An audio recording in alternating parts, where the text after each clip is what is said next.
Le tableau de René Magritte, Les Amants, est une toile de 54 cm sur 73, réalisée en 1928. Il est conservé au Museum of Modern Art à New York.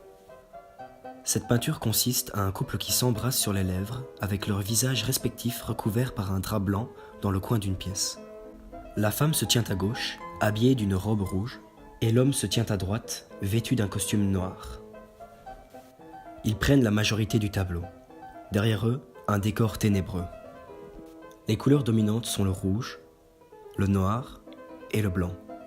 Et l'éclairage est froid et contrasté, lumière venant de la gauche.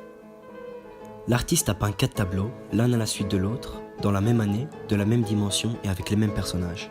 Dans le deuxième, les visages sont toujours recouverts, mais les amants se tiennent côte à côte dans un espace extérieur devant des arbres et un ciel bleu nuageux. Dans le troisième et le quatrième, leurs visages sont découverts, mais le corps de l'homme est inexistant.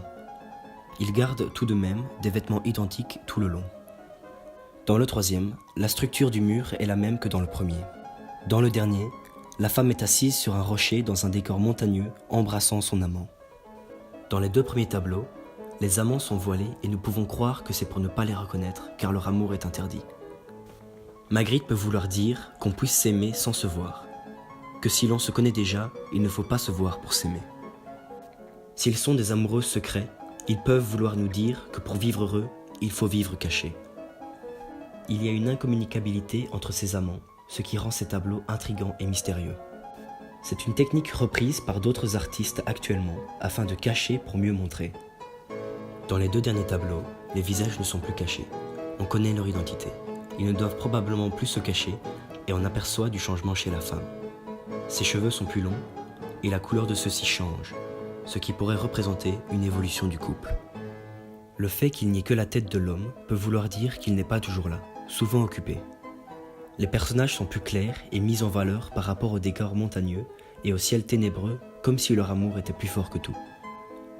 En 1928, Magritte vivait en banlieue parisienne et fréquente donc des artistes surréalistes, le surréalisme qui est le courant de nos toiles. Ces voiles recouvrant les visages est aussi très sûrement une référence à sa mère défunte qui s'est suicidée dans une rivière et ensuite a été retrouvée morte avec le pan de sa robe sur le visage.